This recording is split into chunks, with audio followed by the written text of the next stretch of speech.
vamos lá para mais um tema, né, dos movimentos modernistas, aí, as vanguardas europeias.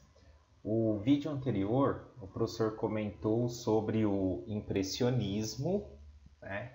E agora nós temos aí concomitantemente, ao mesmo tempo, né, o neoimpressionismo, que também pode ser chamado de divisionismo ou de uma maneira mais conhecida como o pontilhismo, né? Quem nunca fez um trabalho usando essa técnica, né? Canetinha e pintando através de pontinhos. O neoimpressionismo, o significado da palavra neo, novo, né? Então, novo impressionismo, ele acontece ali também na França, né? Nessa segunda metade do século XIX, de acordo com aquele mesmo momento ali do impressionismo, certo? E ele vai ser uma transformação, vamos dizer assim, do impressionismo, né? O neoimpressionismo, gente, ele foi um movimento que procurou estudar a técnica de pintura. Aquele impasto que nós vimos no vídeo anterior, lá no impressionismo, aquela camada grossa de tinta, né? Aquela camada espessa de tinta, levada com o pincel, com a espátula, até mesmo muitas vezes com os dedos, sem a valorização do contorno, sem a valorização da linha, né? Da forma. Então você via manchas, você via borrões de tintas, certo? Tanto é que é aí que Louis Leroy vai trazer o nome do movimento, né? Impressionismo, porque ele causa uma impressão em nós, né? Você não consegue ver a coisa definida, por ela não ter esta linha, esta forma. Então aquelas manchas, aqueles borrões de tinta, levaram a ideia para o neoimpressionismo, onde ele vai transformar em pontos, porque a cor vai ser levada para a tela por pequenos pontos, toques, né? Ele vai tocando a tela, divididas em tom e subtom.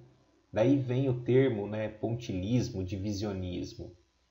O pintor neoimpressionista, ele volta para dentro do ateliê, né? Ele volta a trabalhar ali de forma mais tranquila, mais calma e de uma forma, vamos dizer assim, mais racional, né? Porque agora ele vai pegar, ele tem o seu desenho, então ele vai esboçar ali o seu desenho na tela, certo?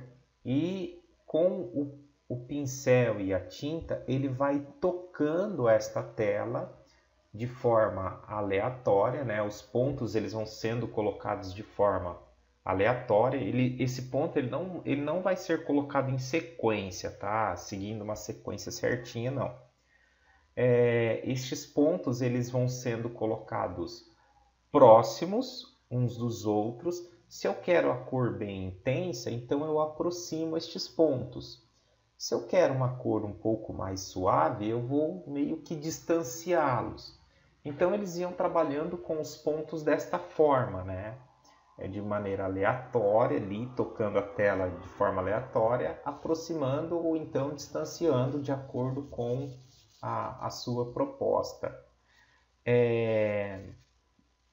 Eles vão perceber que isso tem muito a ver com aquela questão da ilusão óptica, porque perto da tela você vai ver os pontos.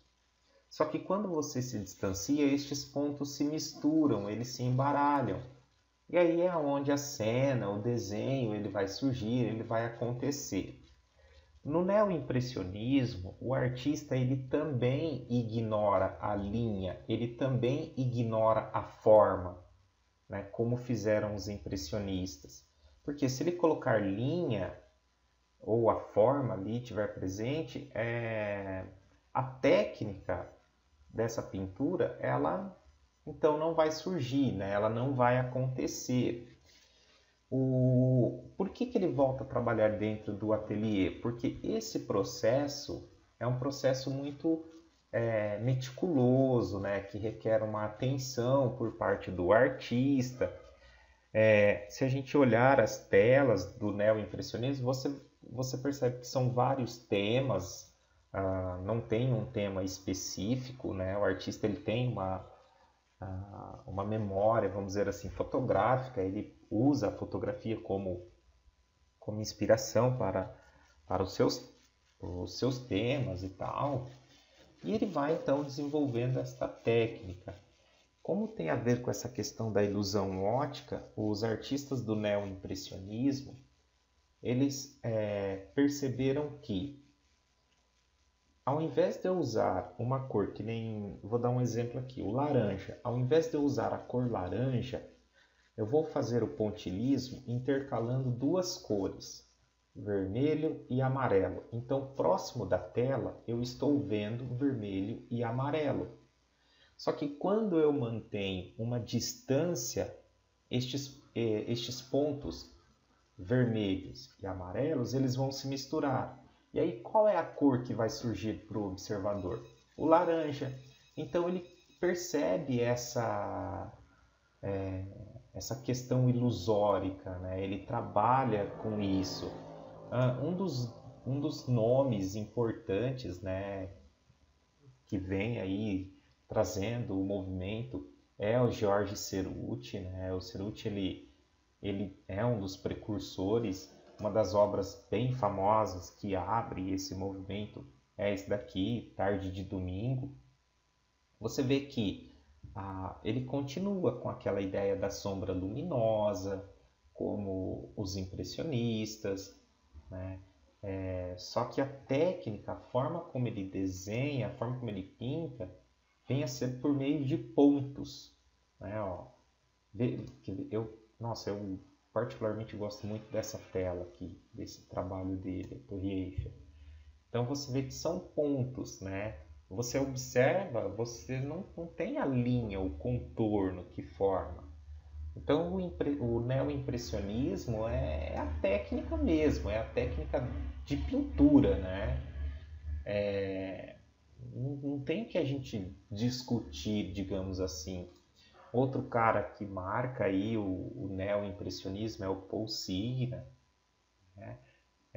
Gente, olha isso daqui, você olha e fala, não parece pontilhismo. Né? Imagina o trabalho, né? O cuidado do artista.